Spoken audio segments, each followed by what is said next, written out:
Alright guys, welcome back to the channel. So some big news from Tesla today in that the new refresh Model 3, the Highland version or the upgraded version or facelift version, whatever we're going to call it, it's now out. It's available to order on the Tesla.com website.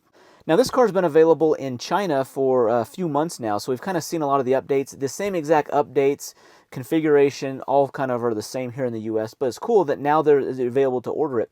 If we're on the Tesla website, there's only two trims you can order now. You can only order the rear-wheel drive or the long-range version. The performance version is not on the website now.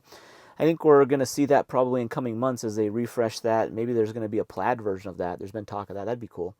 Now, there's no change in the price. The price for the rear-wheel drive is still the $38,990, so no change there. Also, the price for the long range is the same, $45,990.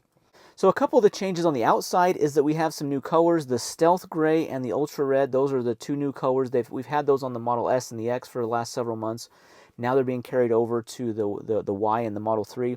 So the 3 now has those colors. The Stealth Gray is the included color. All the other options have an additional charge for those colors.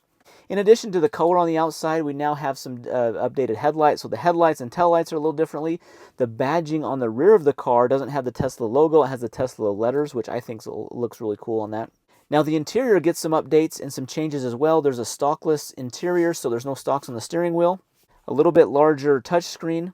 There's an upgraded center console as well as a light bar inside of the car. There's an upgraded sound system, and the really cool thing is there's a rear touchscreen display for rear passengers to control climate, stream videos. And another thing that I think is really cool is the ventilated front seats. So now the fronts have heated and ventilated front seats. And it's stated that this should have an overall quieter cabin inside of this new Model 3. Now, the launch of this car, I think, is really exciting. I think it's a really cool upgrade. I really like the rear screen, and I like the ventilated seats. Those are the two options that I think are really cool. The other things are just kind of minor things as far as aesthetics, cosmetic things. No real change to like the overall size, shape. The powertrain is the exact same. The motors are the same. There's no difference in the range or battery size. The wheel options are cool. The base rims, the base wheels have an 18-inch wheels with that aero cap on there. They're calling them a Photon. The 18-inch wheel is called the Photon wheels. It looks like it's the same or a similar design as the previous outgoing 18-inch wheel with the cap, but now it's an all-black cap. I think that looks a little better. There's a 19-inch wheel option called the Nova wheel. I think it looks really cool. That's the really cool look to this car with the Stealth Gray with this Nova 19-inch wheel. I think it looks awesome.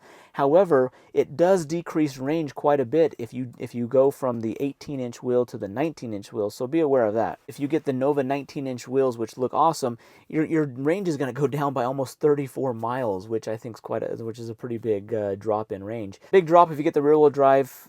272 versus 248 with the 19-inch wheels. Anxiously all awaiting for this car for the last year as we've been hearing rumors about what's coming and features and so forth. I think it's an exciting car. The big downside to this, guys, and this is kind of the big rain cloud hanging over this launch of this car, which was really done kind of quietly. Tesla didn't do a launch event. They just kind of announced it on their website last night and had a short YouTube video that showed kind of some of the new features on it. The big downside is there's no longer tax credit available on either of these cars, the rear-wheel drive or the long-range versions. There's no tax credit.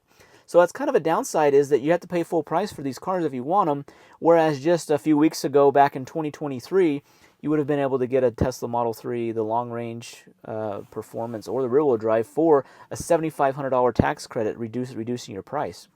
Now, we kind of knew that the tax credit was going away, and so that's no big surprise. But the price hasn't changed. Tesla hasn't adjusted their price to accommodate this loss of the tax credit. So I think those that are going to buy this car right now are those who have been anxiously awaiting for the last 6-8 months, who've been waiting to order the new refresh version. And then maybe as the months go on to the year, maybe Tesla changes something, can change the battery composition, do something to get that tax credit back. Or maybe the U.S. federal government changes their wording or interpretation, or it falls under the category of being eligible again, and then they'll be able to get the tax credit. But if this car had the tax credit, it would be selling like crazy right now because of all these new features to it. It has a lot of great features. This is a great upgrade to the Model 3. The Model 3 really needed this upgrade, these updates. So it's a great car.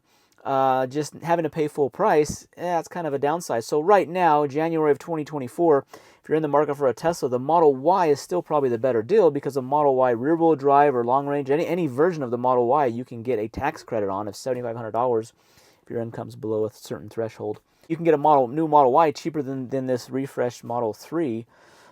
These refresh versions or refresh features are supposed to be coming to the Model Y probably mid to late of 2024. So one way to get around this tax credit issue and still kind of get the tax credit is doing a lease on this car. And that may not be a bad idea for a couple of reasons. One is the lease payment's going to be less expensive than a finance option. On the Tesla lease page, when you go to check out on the car, you go there, you go to lease, and then you can adjust how many miles you want, from 10, 12 to 15,000 miles per year. 15,000 is the max you can get on the lease. If you drive more than 15, if you're driving 20,000, 25,000 miles a year, you probably don't want to lease, because you're going to get hit with a penalty when you go to turn it in. But that $7,500 is applied to your lease payment over the course of the term of the lease. Now, it is cool. You can do a 2-year lease on this car. You can also do a 3 years. So those are the options, 2 or 3 year lease. This lease payment is going to be less expensive. They are requiring at least $4,500 down when you take on the lease. But one thing that's cool, like especially doing like a 2-year, the 2 year is going to be a little more expensive per month than the 3-year lease. But where I like the 2-year lease is, let's say you buy this car, you lease it for 2 years. In 2 years, that's kind of like when the cars hit their like maximum, they really take that depreciation, and over the course of 18 months to 2 years, they really take that hit. Well, you can just give this car back to Tesla, and you don't have to care about what the value is, what the trade-in value is, or what the private party sale is. For example, when I bought my 2022 Tesla Model Y long range, I bought it for like 62 grand in August of 2022, and then I just sold it a couple months ago when I bought my 2023. And I sold it for almost like $18,000 less than what I paid for it. So I took a big loss on it. So you don't have to do that if you do a lease. You just basically are just losing the $4,500 down and then the monthly payment that you paid. And then you're getting a lower payment because of the federal tax credits being applied to your payments over the course of the lease. So I think that's kind of a good way, especially because Tesla's values have been going down on the used market. If we look at values from 2 years ago to today, Tesla used values are significantly lower. So if you bought a car 2 years ago and you're trying to get rid of it now, you're going to be upside down in it. If you leased it, you can just give the keys back. You don't have to worry about it. You kind of lock in what the trade-in value of the car is, and you don't have to worry about reselling it when you're done with it. So I think the lease is kind of a good option to look at if you're looking at this, especially if you want something to hold you over for the next couple years until maybe the tax credits come out fully. Or if you're trying to hold yourself over for the new Model Y refresh, maybe that's something to consider as well. Now, if you order a car right now in January of 2023, they're saying a January, February delivery date. So you're going to get it within a few weeks to probably 2 to 6 weeks. You're going to get this car. That's pretty exciting. I love the Stealth Gray. The Ultra Red is awesome. So I like the new colors on this.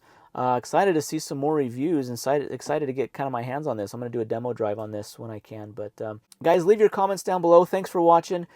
Leave your comment down below. Are you guys going to wait for the tax credit to come up on this car? You're going to buy now? You're going to wait? You're going to wait for the refresh Model Y? Curious what your thoughts are. Guys, thanks for watching the video. Be sure to hit that thumbs up button. Subscribe to the channel. We'll see you in the next video. Thanks.